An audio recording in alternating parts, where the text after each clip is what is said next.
नमस्कार साथियों, धिंदवाल क्लासेज के यूट्यूब चैनल पे आप सभी का स्वागत है। मैं होशियार सिंह आज आपको परिचित कराता हूँ मेरे द्वारा लिखित एक और पुस्तक राजस्थान कला एवं संस्कृति का। बुक का कवर पेज देखिए।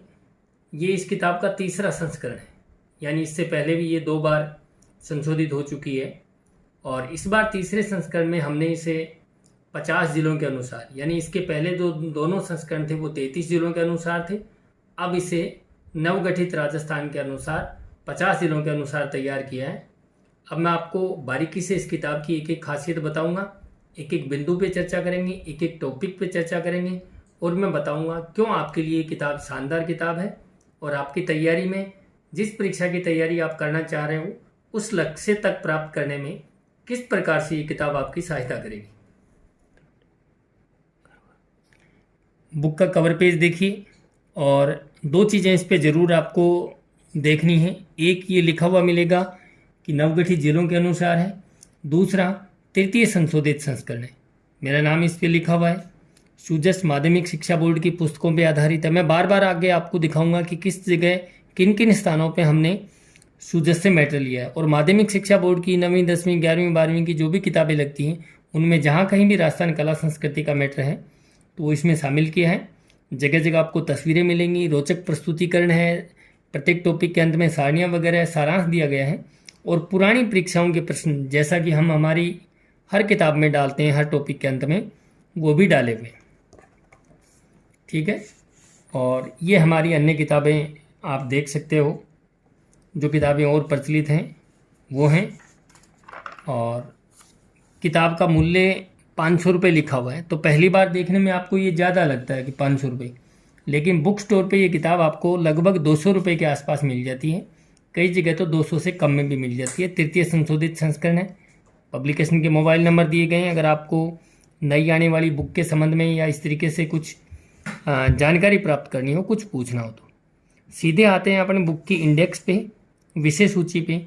देखिए यहाँ से लेकर यहाँ तक लगभग 29 टॉपिक दिए गए हैं और एक तरीके से ये कह सकते हैं कला संस्कृति का कोई भी टॉपिक छोटा बड़ा नहीं छोड़ा है, सारे इसमें शामिल किए गए हैं। जिसमें मैटर ज़्यादा है वो विस्तार से दिया गया है, जिससे प्रश्न कम आते हैं वो हमने थोड़ा संक्षिप्त सा दिया है। सबसे पहले देखिए राजस्थान के दुर्ग, और ये लगभग 37 पेज में बहुत बड़ा टॉपिक है। आपको भी पता है राजस्थान में किले बहुत ज़्यादा हैं। राजस्थान के महल, पैलेस और स्मारक लगभग 10 पेज का ये टॉपिक है। फिर हवेलियाँ हैं, छतरियाँ हैं, जल स्थापत्य। जल स्थापत्य में हमने राजस्थान की बावड़ियाँ शामिल की हैं। ये भूगोल में भी शामिल किया जा सकता है क्योंकि ये भी एक स्थापत्य का पार्ट है, इसलिए हमने कला में लिया है। राजस्थान के लोक देवता हैं, लोक देवियाँ हैं, संप्रदाय और संत हैं, मुस्लिम पीर हैं, मस्जिदें, दरगाह, मीनार, मकबरे। राजस्थान के मंदिर, मेले और त्यौहार। राजस्थान की चित्रकला शैलियाँ, राजस्थान की हस्तकलाएँ, लोक नृत्य दिए गए हैं और लोक नाट्य का अलग टॉपिक बनाया गया। नृत्य और नाट्य अलग अलग होते हैं, दोनों का अलग अलग टॉपिक बनाया गया। लोक गायन शैलियाँ, संगीत घराने, प्रमुख संगीतज्ञ, लोकगीत, वाद्य यंत्र, राजस्थान के आभूषण, वेशभूषा, पहनावा, प्रथाएं और रीति रिवाज और जनजातियाँ। राजस्थानी भाषा व बोलियाँ, ये देखिए यहाँ हमने इनको 3 टॉपिक में कर दिए हैं। भाषा व बोलियों का अलग टॉपिक दिया है। राजस्थान के प्रमुख साहित्यकार, यानी पुस्तक के लेखक के अलावा साहित्यकार के बारे में भी जीवन परिचय आदि उसका विस्तार से पूछ लिया जाता है। जन्म कहाँ हुआ है, कौन कौन सी उपाधियाँ मिली हैं, तो वो भी विस्तार से दिया गया है। राजस्थान में साहित्य और पुस्तकें, वो यहाँ से दिया गया। कुछ प्रमुख पत्रिकाएं जो चलती हैं, साहित्यिक पत्रिकाएं हैं, मासिक पत्रिकाएं छपती हैं, कभी कभी इनसे प्रश्न भी आते हैं। साहित्यिक और सांस्कृतिक संस्थाएँ हैं। राजस्थान के सारे म्यूजियम, प्रमुख म्यूजियम और क्या उनमें खास बात है, कौन कौन सी चीज़ें वहाँ प्रदर्शित की गई हैं। राजस्थानी शब्दावली, कई परीक्षाओं में प्रश्न आते हैं और आजकल तो लगभग हर एक परीक्षा में शब्दावली में से कोई न कोई प्रश्न पूछ लेते हैं। और राजस्थान में डाक टिकट, तो कुछ टॉपिक ऐसे हैं। डाक टिकट वाला टॉपिक है वो हमने दिया है। अक्सर किताबों में आपको कला संस्कृति की किताबों में डाक टिकट का टॉपिक नहीं मिलता है। ये मैंने भूमिका लिखी है और यहाँ से स्टार्ट करते हैं राजस्थान के दुर्ग। तो थोड़ा सा परिचय दिया है। ये RS मेंस में जहाँ आपको विवरणात्मक परीक्षाओं वहाँ काम आती हैं। राजस्थान के दुर्ग की विशेषताएँ हैं। इंडो सार्वजनिक शैली का थोड़ा जिक्र किया है। अलग अलग प्रकार के दुर्ग, दुर्गों की श्रेणियाँ, और कौन कौन से दुर्ग हैं, गिरी दुर्ग में कौन कौन से आएंगे, धानवन वन दुर्ग, सारा थोड़ा संक्षिप्त सा परिचय दिया गया है। और ये कर्नल टोड का एक कथन है। और यहाँ देखिए इस किताब को इस प्रकार से संभागवार व्यवस्थित किया गया है। तो कोई भी टॉपिक हो, चाहे किलों का टॉपिक हो, चाहे हवेलियों का हो, आगे मंदिर पढ़ोगे, हस्तकलाओं का टॉपिक संभागवार व्यवस्थित किया गया है। ऐसा इसलिए किया गया है जब को आपको कोई मैटर ढूंढना होगा आपको आसानी से मिलेगा।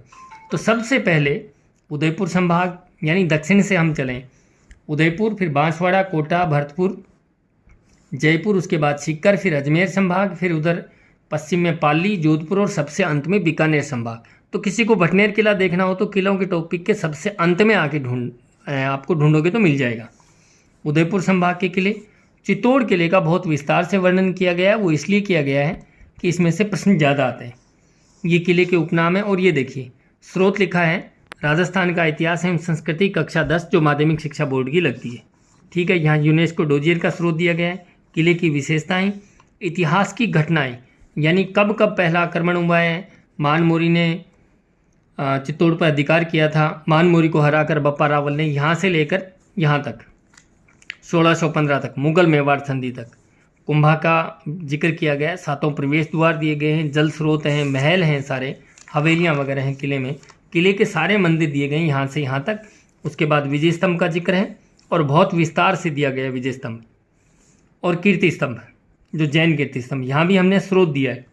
माध्यमिक शिक्षा बोर्ड कक्षा 10 सूजस पेज नंबर 800, माध्यमिक शिक्षा बोर्ड कक्षा 10 जगह जगह। और हालांकि इसमें अधिकांश जो मैटर लिया गया है वो प्रमाणिक स्रोतों से लिया गया है, लेकिन हर लाइन के नीचे हम स्रोत नहीं लिख सकते। सिर्फ वहीं लिखा है कि जहाँ बच्चे के मन में डाउट आ सकता है। हमारी किताब में हमने कुछ और लिखा है, किसी और किताब में किसी ने कोई साल वगैरह कुछ अलग लिखा है, तो हम स्रोत जरूर डालते हैं ताकि पढ़ते समय बच्चे को भरोसा रहे कि ये किताब विश्वसनीय स्रोतों के आधार पर लिखी गई है। और जैन कीर्ति स्तंभ ये भी सूजस का पेज नंबर 1234। ठीक है, 1, 2, 3 चित्तौड़ किले के तीनों शाखों का जिक्र है। और किले के बारे में जो प्रसिद्ध कथन है वो उसी तरीके से फिर कुंभलगढ़ दुर्ग। और व्यवस्थित रूप से मिलेगा कोई भी किला है तो सबसे पहले उसके उपनाम, किसने निर्माण किया है, फिर उसकी प्रमुख घटनाएं, प्रमुख प्रवेश द्वार दिए गए हैं, जल स्रोत हैं कुंभलगढ़ के मंदिर हैं, उसके बारे में 2 कथन हैं, अबुल फजल का और कर्नल टोड का। कुंभलगढ़ किले में अंदर कुंभलगढ़ प्रशस्ति है, उसका जिक्र भी कर दिया गया है। ये ऐसा इसलिए कि वैसे तो ये इतिहास का विषय है, लेकिन हम ये मानते हैं कि जो राजस्थान की कला संस्कृति पढ़ रहा है वो बच्चा इतिहास भी पढ़ेगा। तो ऐसे कोई अनावश्यक चीज़ नहीं दी गई जो आपके काम की नहीं है, ये आपके काम की चीज़ है। हम ये मान रहे हैं कि को रिलेट करके यानी चीज़ों को आपस में अंतर संबंध करते हुए पढ़ेंगे तो ज़्यादा अच्छे से चीज़ें याद रहती हैं। सज्जनगढ़ दुर्ग का जिक्र है, बहुत छोटा सा किला है। ऊंटाला किला वैसे ज़्यादा फेमस नहीं है लेकिन एक ऐतिहासिक घटनाएं जुड़ी हुई हैं।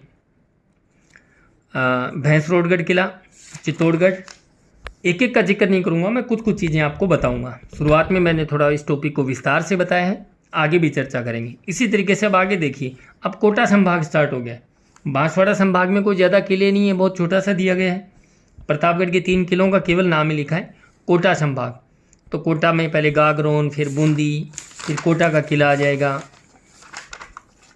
और देखो फ़ोटो डाली हमने, हालांकि फ़ोटो डालने से बच्चे को कोई ज़्यादा मतलब नहीं होता, लेकिन एक रोचक प्रस्तुतिकरण होता है। आप उसकी फ़ोटो देखते हो, दिमाग में एक छवि बनती है कि वो किला कैसा है, पुराना है, नया है, किस तरीके का स्ट्रक्चर है, स्थापत्य कैसा है, थोड़ा अंदाज़ा रहता है इसलिए।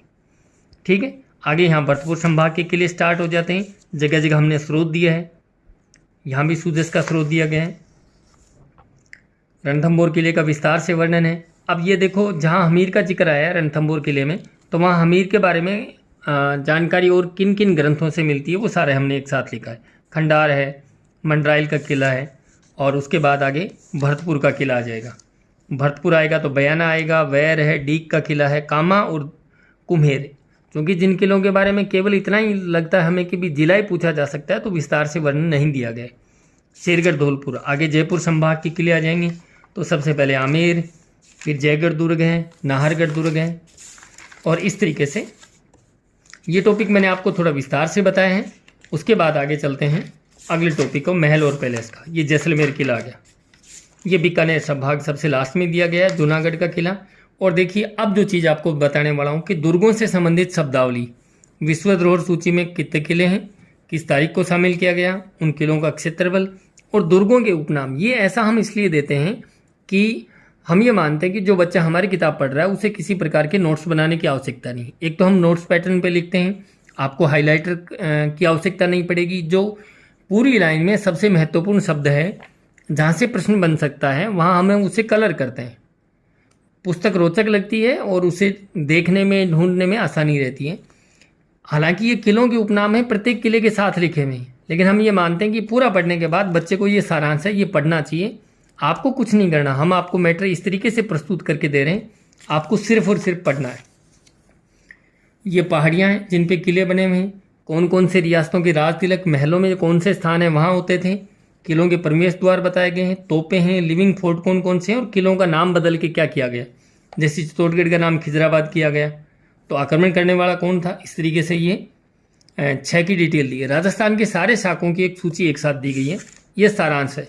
अक्सर प्रश्न तो यहीं से आ जाते हैं, लेकिन जब डीप प्रश्न आएगा, किले के बारे में बारीकी से पूछेंगे, तो आपको उनका मैटर भी पढ़ना होगा। ये एक मैप दिया गया है। यहाँ एक चीज़ मैं आपको बता दूँ, ये फलोदी का मैप है। हमने यहाँ पाकिस्तान की सीमा नहीं लगाई है, ये सीमा लगती है, लेकिन ये किताब जब ज़िले बने थे, हम सबसे पहले यही किताब निकाली थी, और उस समय ये चीज़ें स्पष्ट नहीं थी। अक्सर बच्चों के हमारे पास फ़ोन आते हैं कि सर आपने भूगोल में तो सीमा लगा रखी है, कला संस्कृति में सीमा नहीं लगा रखी। मैं ये मानता हूँ आपको भूगोल की चीज़ें भूगोल में पढ़नी है, यानी किस ज़िले की सीमा कहाँ लगती है, ये भूगोल में पढ़िए। कला संस्कृति में आने वाले संस्करण में हम ठीक कर देंगे, ये कोई बड़ी त्रुटि नहीं है। बाकी फलोदी की सीमा पाकिस्तान से लगती है। आपको केवल यहाँ इतना ही देखना है कि किस ज़िले में हमने तीर लगा के प्रमुख प्रमुख किले, एक तरीके से सारा रिवीजन हो जाएगा यहाँ। जो मिलते जुलते नामों का भ्रम और पुरानी परीक्षाओं के प्रश्न, ठीक है। उसी तरीके से महल पैलेस, तरीका वही है, पहले उदयपुर संभाग, फिर बांसवाड़ा संभाग के, कोटा और भरतपुर संभाग के, और महत्वपूर्ण जो महल हैं उनकी फ़ोटो वगैरह भी दी गई हैं। जयपुर संभाग, हवा महल है, सिटी पैलेस है, जंतर मंतर, बहुत विस्तार से लिखा गया है। एक एक चीज़ आप देखेंगे। उसके बाद देखिए सीकर संभाग और अजमेर संभाग में 2.5 दिन का झोंपड़ा भी, यानी हालांकि 2.5 दिन का झोंपड़ा न कोई महल है, लेकिन फिर भी ये स्मारक है, इनमें से प्रश्न आते हैं। मेयो कॉलेज का जिक्र भी हमने इसमें कर दिया गया है। पाली संभाग में कोई ज़्यादा नहीं। जोधपुर संभाग में जसवंत थड़ा है, उमेद भवन पैलेस है, अंत में बीकानेर में लालगढ़, और वो भी उसी तरीके से मैप और पुरानी परीक्षाओं के प्रश्न, ठीक है। हवेलियों का टॉपिक है, संभाग वाइज दे दिया है। जो प्रसिद्ध हवेलियाँ हैं जहाँ से अक्सर प्रश्न आते हैं वही शामिल किए गए। बागौर की हवेली को प्रश्न हमने थोड़ा विस्तार से लिखा है, और या फिर जैसलमेर की हवेलियाँ हैं जिसमें अंदर से भी प्रश्न पूछा जाता है, किसका बनवाया हुआ है, इस तरीके से।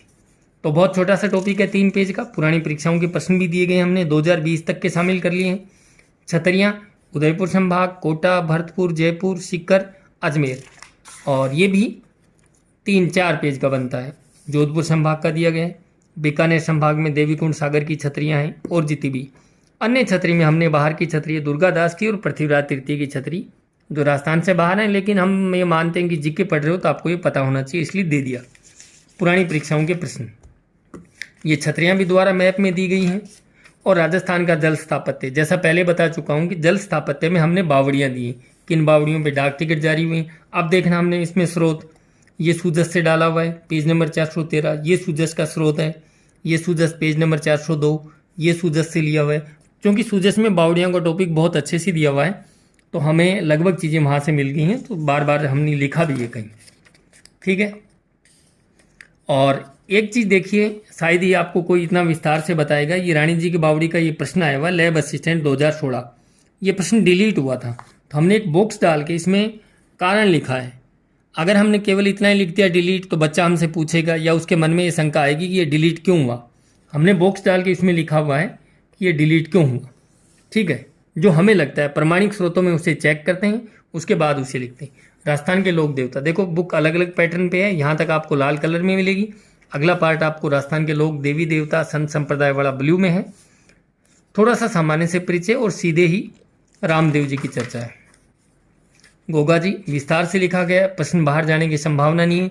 राजस्थान इतिहास और संस्कृति पेज 31 के अनुसार क्या दिया गया वो भी जिक्र है। ये सूजस का स्रोत डाला गया है। राजस्थान में भक्ति आंदोलन डॉक्टर पेमाराम, आजकल इस किताब से बहुत प्रश्न आते हैं, तो इससे भी हमने पूरा खंगाल लिया। इससे भी जो चीज़ें शामिल होनी थी वो हमने कर ली है। तेजा जी का जिक्र है, पाबू जी का है। इस तरीके से सारे लोक देवता दिए गए हैं। जो लोक देवताओं का वर्णन ज़्यादा मिलता है, जिनसे प्रश्न ज़्यादा आते हैं, वो विस्तार से दिए गए हैं। बाकी संक्षिप्त में थोड़ा थोड़ा 2-2 या 4 लाइनें दी गई। अनावश्यक कोई चीज़ मैटर शामिल नहीं किया गया है। ये अंत के लोक देवता ऐसे हैं जिनके बारे में आप कह सकते हो कि प्रश्न बहुत कम आते हैं, लेकिन कभी कभार आते हैं। और वो उसी तरीके से सारांश, सारे लोक देवताओं के वाहन एक जगह कर दिए गए। कौन से लोक देवता हैं जिनकी मूर्तियां नहीं, अन्य चीज़ें पूजी जाती हैं, और ये लोक देवता का नाम, पिता का नाम, माता का नाम, पत्नी और मेले भरने की तिथि, ये सारा सारांश एक साथ पुरानी परीक्षाओं के प्रश्न भी दिए गए। लोक देवियाँ उसी तरीके से संभागवार, जो लोक देवी का मंदिर ज़्यादा फेमस है, जिनमें वर्णन मिलता है, जैसे कैला देवी का वर्णन मिलता है डिटेल से, अंदर से प्रश्न आते हैं तो ज़्यादा लिखा गया है। जहाँ चारभुजा देवी है, जैसे कोडिया देवी 12 है, तो इतना ही लिखा है सहरिया जनजाति की कुल देवी, और इतना पर्याप्त है। ठीक है, आगे देखिए। और पूरे टॉपिक के बाद में कौन कौन सी रियासत और उनकी कुल देवियाँ कौन सी हैं, और विभिन्न जातियों की कुल देवी, सीवी जाति की है, कल्ला जाति की है, भीलों की कुल देवी है, नाई जाति की कुल देवी है, पुरानी परीक्षाओं के प्रश्न। और देखना, मान लो ये प्रश्न आया हुआ है, जिलानी माता का मंदिर, पुराने जिलों के हिसाब से जिलानी माता का मंदिर अलवर लिखा हुआ, लेकिन हमने व्याख्या डाल के स्पष्ट कर दिया कि जिलों के पुनर्गठन के बाद अब ये कोटपुतली बहरोड जिले में।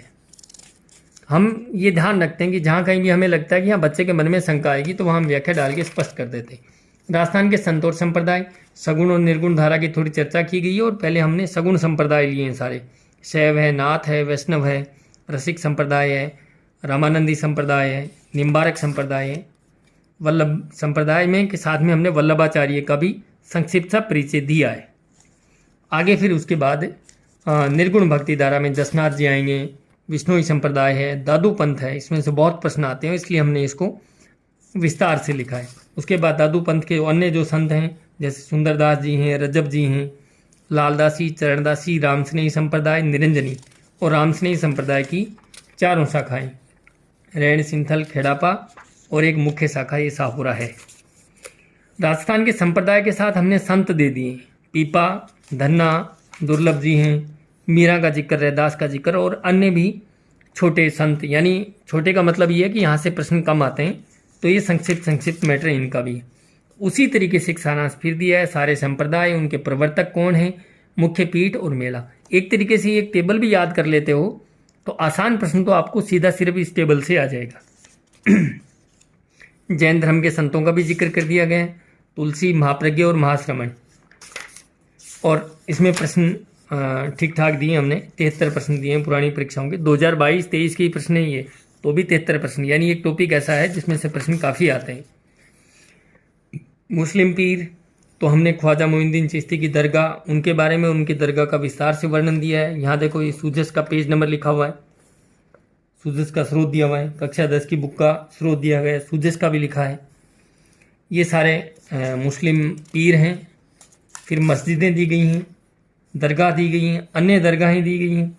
अब ध्यान रखना, दरगाह और अन्य दरगाह क्यों किया गया है, हमने एक साइट से लिया है, department of minority and welfare, Waqf, government of Rajasthan, उसकी साइट पे ये दरगाहें दी गई। अन्य जो दरगाह हमें लगता है यहाँ से भी प्रश्न आ सकता है, वो अन्य दरगाह में लिखा है। मजार हैं सारी, मकबरे, मीनार है। मंदिर, सबसे पहले हमने मंदिर निर्माण की शैली हमने बहुत अच्छे से समझाई है चित्र बना करके, और उनमें भी लिखा गया कि कौन सा अर्ध मंडप होता है, कौन सा मंडप है, महामंडप है, नागर शैली का है, बेसर शैली का भी एक उदाहरण दिया है, द्रविड़ शैली का भी एक चित्र डाला है, और कच्छप घाट शैली तक के यहाँ से भी प्रश्न आते हैं। और अब देखो संभाग वाइज मंदिर, उसी तरीके से इसमें ज़्यादा डिटेल से चर्चा करूँगा नहीं, जगह जगह हम आपको देखोगे स्रोत लिखा हुआ मिलेगा, कक्षा 10 की किताब, सूजस की किताब है, और जिला वाइज मंदिर दिए गए सारे इसी तरीके से। ध्यान रखना, यहाँ उन्हीं मंदिरों का जिक्र किया गया है जो लोक देवी और देवता में नहीं आए। जैसे तेजा जी का मंदिर आपको यहाँ नहीं मिलेगा दोबारा, क्योंकि वो लोक देवता के साथ आ चुका है। जो शेष मंदिर रह गए उनका जिक्र यहाँ किया गया है। पाली जोधपुर संभाग और ये बीकानेर संभाग, इसका मतलब ये टॉपिक एंड है यहाँ।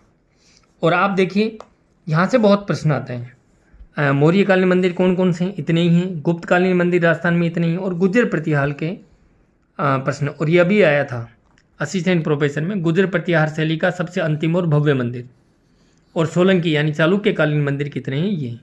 तो ये सारांश दिया गया, बहुत काम का है। अब ये देखो, 18वीं शताब्दी में मेवाड़ में एकलिंग मंदिर का निर्माण किसने करवाया। उत्तर था बप्पा रावल, लेकिन हमने साफ किया कि ये प्रश्न की भाषा स्पष्ट नहीं है। बप्पा रावल ने एकलिंग मंदिर का तो निर्माण कराया, लेकिन 8वीं शताब्दी में कराया, ये गलत है, ताकि कोई बच्चा ये नहीं याद कर ले कि 18वीं शताब्दी में बप्पा रावल हुए। तो जहाँ जहाँ हमें लगता है वहाँ हम चीज़ें स्पष्ट कर देते हैं। ये कुछ अतिरिक्त जानकारी दी गई है, राजस्थान के पैनोरमा दिए गए हैं सारे, और मेले और त्यौहार। सबसे पहले हमने कैलेंडर समझाए हैं, जो विक्रम संवत का कैलेंडर है, ईस्वी सन है, शक संवत है और हिजरी संवत। वर्तमान में कौन सा चल रहा है ये लिखा हुआ है, कौन सा सूर्य पे आधारित है, कौन सा चंद्रमा पे आधारित है, ये सारा वर्णन भी दिया गया है। और उसके बाद महीने, सबसे पहले चैत्र महीने, यहाँ से स्टार्ट करते हैं। और वैसे ये सारे महीनों का नाम हमने यहाँ दे दिया है, चैत, बैसाख, ज्येष्ठ, आषाढ़, सावन, भादवा। तो चैत्र से स्टार्ट करके ज्येष्ठ, आषाढ़, श्रावण, भादवा, महत्वपूर्ण चीज़ें हैं वो अलग बॉक्स में दी गई हैं, और चीज़ें भी स्पष्ट की गई हैं। नाग पंचमी वाला भी स्पष्ट किया गया कि नाग पंचमी भी 2 अलग अलग तिथियों को मनाई जाती हैं। कार्तिक मास है, माघ, और ये कैलेंडर, यानी जो विक्रम संवत के महीने होते हैं वो अंग्रेजी का कौन सा महीना उसके आसपास, यानी जनवरी में या तो पौष होगा या माघ होगा। कई बार यहाँ से प्रश्न आते हैं। मकर संक्रांति की डिटेल अलग से दी गई है, और अलग अलग प्रकार की होली, जैन धर्म के पर्व, सिख धर्म के पर्व, सिख समाज लिखा है हमने, ईसाई त्यौहार, सिंधी और मुस्लिम त्यौहार। ठीक है। अब देखिए जो मेले महोत्सव हैं उनको हमने 2 अलग अलग भागों में बांटा है। एक वो है जो पर्यटन की दृष्टि से महत्वपूर्ण है, जैसे मेवाड़ महोत्सव है, शिल्पग्राम है, ये कोई धार्मिक मेले नहीं है, ये पर्यटन की दृष्टि से महत्वपूर्ण मेले हैं। तो उनको हमने अलग बनाया है, यानी जयपुर लिटरेचर फेस्टिवल है, मत्स्य फेस्टिवल है, शेखावाटी महोत्सव है, ऊंट महोत्सव है। ये कोई धार्मिक मेला नहीं है, ये पर्यटन की दृष्टि से इम्पोर्टेंट है, इसलिए लिखा है। अब आगे देखिए, ये धार्मिक मेले आ गए, और हमारा प्रस्तुत करने का तरीका वही है। सबसे पहले उदयपुर संभाग, फिर बांसवाड़ा, कोटा, भरतपुर, उसी तरीके से अजमेर, और सबसे अंत में आपको मिलेगा बीकानेर संभाग, जोधपुर, पाली, और ये बीकानेर संभाग है। पुरानी परीक्षाओं के प्रश्न दिए गए हैं। चित्रकला शैलियाँ हैं, अलग अलग दीवार पे चित्रित कौन से हैं, लकड़ी पे चित्रकारी कैसे कौन सी हो सकती है, कागज पे हैं, मानव शरीर पे, ये देखिए कक्षा 10 का स्रोत फिर दिया गया है। भित्ति चित्रण की अलग अलग विधियाँ, राजस्थानी चित्रकला का उद्भव विकास कैसे हुआ, नामकरण किस किस विद्वानों ने इसको क्या नाम दिया है, चित्रकला की प्रमुख विशेषताएं, प्रमुख तथ्य, और अलग अलग स्कूलें और उनका वर्गीकरण, कौन सी स्कूल में कौन सी शैली आएगी। और फिर यहाँ से हमने मेवाड़ स्कूल से स्टार्ट किया है उदयपुर शैली, और जगह जगह इसमें यहाँ भी आपको सुजस का स्रोत मिलेगा, कक्षा 10 की किताब का स्रोत मिलेगा। ये है चित्रकला शैलियाँ। और बाद में उसी तरीके से हमने सारा चित्रकला के लिए कार्यरत राजस्थान में संस्थाएं, प्रसिद्ध चित्र किस साल के हैं, किस शैली के हैं, और ये सारी शैलियाँ और उनका स्वर्णकाल कब रहा है, और प्रमुख चित्रकार। यहाँ से बड़े प्रश्न आते हैं, बार बार पेज पलट पलट के आपको पढ़ना पड़ता है, इसलिए हमने एक साथ ही लिख दिया, आप देख सको कि कौन सा नाम का चित्रकार किस शैली में। तो आपको नोट्स बनाने की आवश्यकता नहीं है, बहुत सरल और व्यवस्थित तरीके से प्रमुख चित्रकला संग्रहालय और किन किन शैलियों में नायिकाओं के नेत्र किस प्रकार से, जैसे मेवाड़ शैली में मछली के समान नेत्र बताएंगे। राजस्थान के प्रमुख चित्रकारों का जिक्र यहीं कर दिया गया, राम गोपाल विजयवर्गीय से लेकर सुरेश शर्मा, परमानंद चोइल, इन सभी का ये हस्तकलाएँ दी गई हैं। वही तरीका है प्रस्तुत करने का, उदयपुर संभाग की हस्तकलाएँ दी गई हैं। बांसवाड़ा है, कोटा, भरतपुर में ज़्यादा हस्तकलाएँ हैं नहीं, जयपुर संभाग में बहुत हैं। देखो पोट्री है, ब्लू पोट्री है, ब्लैक पोट्री है, कागजी पोट्री है, लाख की पोट्री है, तो ये सारी यहाँ दी गई हैं। हालांकि देखो लाख की पोट्री बीकानेर, ये जयपुर संभाग में इसलिए लिखा है कि क्योंकि पोट्री की चर्चा चल रही, तो हमने यहाँ से लेकर यहाँ तक सारे प्रकार की पोट्री की चर्चा कर दी गई है। ठीक है। अजमेर संभाग, और देखो महत्वपूर्ण चीज़ों को अलग दिखाया है। कोप्तगिरी कला को 2023 में ही जीआई टैग मिला है। तो आपको जितनी चीज़ें हम जब बुक का नया संस्करण निकालते हैं, जो अपडेट चीज़ें होती हैं वो साथ में शामिल कर लेते हैं। कपड़े की अन्य हस्तकलाओं को हमने यहाँ शामिल कर लिया गया है। पुस्तक को रोचक बनाने का पूरा प्रयास किया गया है, डायग्राम वगैरह। और राजस्थान की अन्य हस्तकलाएँ देखो, जट कला है, जट कतराई है, बटेवड़ा है, हीड़ है, चौपड़े हैं, बाजोट हैं, खांडे हैं, तोरण हैं, गोडलियाँ हैं। और राजस्थान की वो शिल्प कलाएँ जिन्हें जीआई टैग यानी भौगोलिक चिन्हीकरण मिल चुका है, वो सारे दिए हैं यहाँ से, लास्ट में बीकानेर की कसीदाकारी तक। तो बिल्कुल अपडेट है। राजस्थान के प्रसिद्ध खान पान, यहाँ से भी 1-2 बार प्रश्न आए। और ये पंधारी लड्डू बीकानेर के फेमस हैं, ये प्रश्न आया हुआ है। ये पुरानी परीक्षाओं के प्रश्न हैं। राजस्थान के लोक नृत्य हमने अलग किए हैं, पहले क्षेत्रीय हिसाब से दिए हैं, यानी मेवाड़ के शेखावाटी के, जालोर क्षेत्र के और मारवाड़ क्षेत्र के नृत्य, ये भरतपुर के। अन्य नृत्य धार्मिक नृत्य हमने अलग किए हैं, और फिर जातियों के हिसाब से भीलों के नृत्य यहाँ से यहाँ तक हैं, फिर गरासियों के हैं, डामोर, कंजर, कथोड़ी, सहरिया, कालबेलिया, और ये घूमर का विस्तार से वर्णन दिया गया है। लोक नाट्य हमने अलग दिया है, ख्याल, कुचामणी ख्याल, हिला ख्याल, शेखावटी ख्याल, गवरी का विस्तार से दिया गया, और रम्मत, तमाशा, नौटंकी, महत्वपूर्ण चीज़ें हाईलाइट करके अलग से आपको बताई गई हैं। राजस्थान के अन्य थिएटर वगैरह या कौन कौन सी संस्थाएं हैं, यहाँ से कभी कभार प्रश्न आते हैं। हम ये मानते हैं कि अगर आप ये बुक पढ़ रहे हो तो आपको फिर अन्य किसी पुस्तक में मैटर ढूंढने की आवश्यकता नहीं पड़ेगी। लोक गायन शैलियाँ देखिए, मांड गायन का जिक्र है, मांगणियार का है, लंगा का है, तालबंदी गायकी है, और इसी टॉपिक में संगीत घराने भी दे दिए। जयपुर घराना है, पटियाला घराना है, बीनकार घराना है, ठीक है। तो लोक गायन शैलियाँ हैं, संगीत घराने हैं। राजस्थान के प्रमुख संगीतज्ञ हमने अमीर खुसरो से स्टार्ट किया, हालांकि राजस्थान के नहीं है लेकिन फिर भी काम की चीज़ है। अमीर खुसरो, सवाई प्रताप सिंह से लेकर अल्लाह जिलाई बाई तक, रुकमा मांगणियार, बतूल बेगम का प्रश्न आया है, हसरत जयपुरी है, मामे खान, अनवर खान, लाखा खान, इनको पद्मश्री मिल चुका है तो इसलिए हम उनको अपडेट करते रहते हैं। और राजस्थान के संगीत ग्रंथ, यहाँ से प्रश्न आता है, भविष्य में भी आने की फिर संभावना है कि कौन सा संगीत ग्रंथ और रचनाकार कौन है। ये संगीत जीवित जाति हैं। राजस्थान के लोकगीत हमने वर्गीकरण कर दिया है, विवाह के गीत अलग कर दिए, विरह के गीत अलग कर दिए। कोई क्षेत्र विशेष में प्रचलित है, जैसे घुड़ला है वो मारवाड़ में चलता है तो वो क्षेत्र विशेष का है। ये श्रृंगारिक हैं, ये धार्मिक हैं, और अन्य लोकगीत अलग कर दिए गए। आगे टॉपिक देखिए, राजस्थान के लोकवाद्य। यहाँ हमने फोटो डाली है, यहाँ फोटो डालना सबसे ज़्यादा जरूरी समझा हमने, ताकि आप तस्वीर से देख सको। क्योंकि अभी भी मुझे लग रहा है कई बच्चों को अगर आपने फ़ोटो नहीं देखी तो करताल और खड़ताल आपको एक जैसी लगती है। फ़ोटो देख के आप उसका अंदाज़ा लगा सकते हो। तो लगभग में सभी में, जैसे ये घुरालियो है, इसकी फ़ोटो नहीं डाली क्योंकि हमें स्पष्ट नहीं था कि कौन सा है, या कईयों की फ़ोटो मिलती भी नहीं है तो उनकी एक दो को फ़ोटो नहीं डाली, बाकी सब में फ़ोटो डाली है। बहुत रोचक तरीके से प्रस्तुत किया गया है। और पूरा सारांश अंत में, अगर आपको केवल नाम याद रखना है तो एक वर्गीकरण कर दिया गया है। अवनद्य कौन से हैं, घनवाद्य यंत्र हैं, सुशिर हैं और तत्वाद्य यंत्र हैं, ठीक है।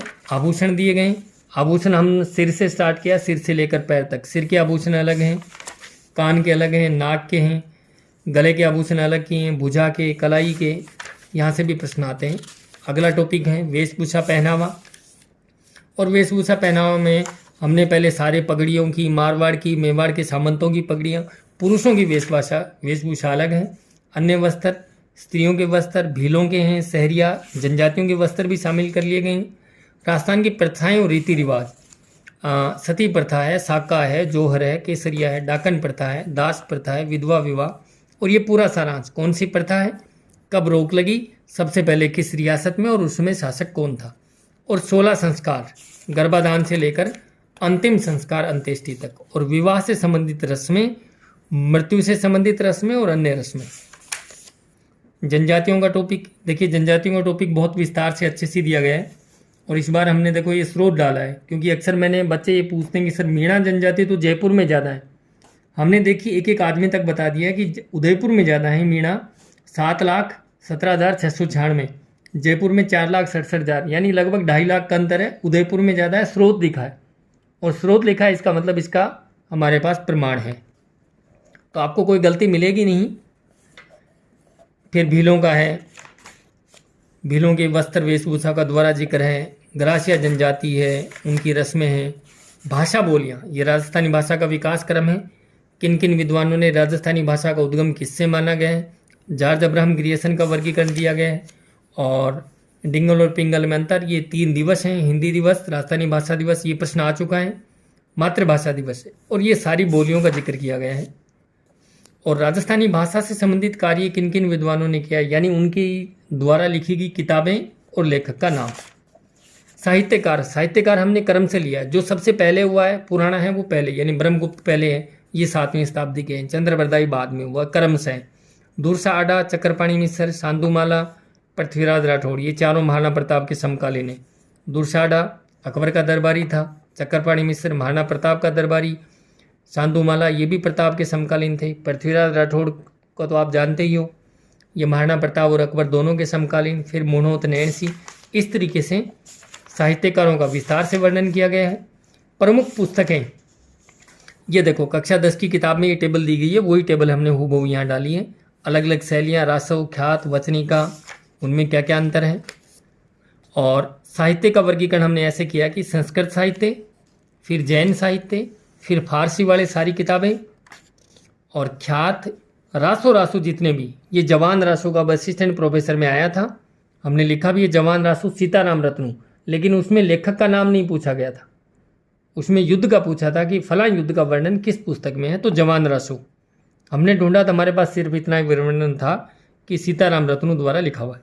चारण साहित्य, आजकल इस तरीके से प्रश्न आते हैं, आपको 4 किताबों का नाम देंगे, फिर पूछेंगे निम्न में से कौन सी चारण साहित्य की पुस्तक नहीं है, तो इसलिए हमने ये अलग अलग वर्गीकरण किया है। आजकल आपको केवल किताब का और लेखक का नाम याद होना पर्याप्त नहीं है, आपको अन्य जानकारी भी होनी चाहिए। आख्यान काव्य, अन्य रचनाएं, ये आधुनिक आ गया। आधुनिक का भी वर्गीकरण 2 जगह कर दिया हमने, पद्य साहित्य अलग किया है, गद्य साहित्य अलग किया है, अन्य रचनाएं। और केंद्रीय साहित्य अकादमी से जिस किताब को पुरस्कार मिल चुका है वो किताब वैसे ही इंपॉर्टेंट हो जाती है, तो हर साल एक ही मिलता है, तो वहाँ से लेकर हमने 2022 तक अपडेट किया हुआ है।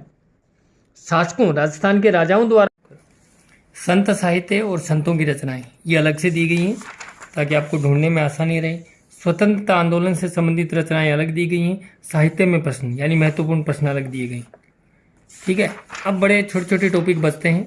राजस्थान की प्रमुख पत्र पत्रिकाएं कहाँ से छपती हैं, उनके संपादक का नाम, साहित्य के और सांस्कृतिक संस्थाएं जैसे लोक कला मंडल है, ललित कला अकादमी जयपुर में है, जवाहर कला केंद्र है, वो सारे दिए गए हैं। राजस्थान के सारे म्यूजियम उसी तरीके से उदयपुर संभाग। और ज़्यादा विस्तार से मैंने जो महत्वपूर्ण टॉपिक थे वो ज़्यादा विस्तार से बता दी हैं।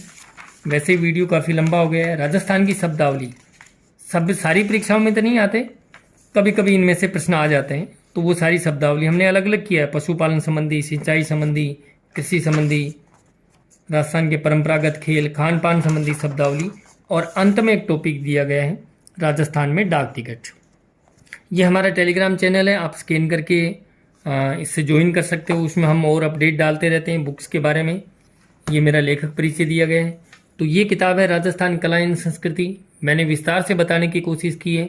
अगर आपके पास ये किताब नहीं है तो मुझे लगता है इतने बड़ा वीडियो देखने के बाद आपको समझ आ जाएगी किताब कैसी है। और मुझे भरोसा है ये किताब पिछले 3-4 साल से जिसने भी पढ़ा है उसको निराश नहीं किया है। बहुत सारी परीक्षाओं में 100% प्रश्न ये कवर करती है। और आज के इस वीडियो में मैं इतना चीज़ बताऊंगा, विस्तार से देखें। वीडियो अच्छा लगे तो अपने दोस्तों और मित्रों के साथ ज़रूर शेयर करें। शुक्रिया।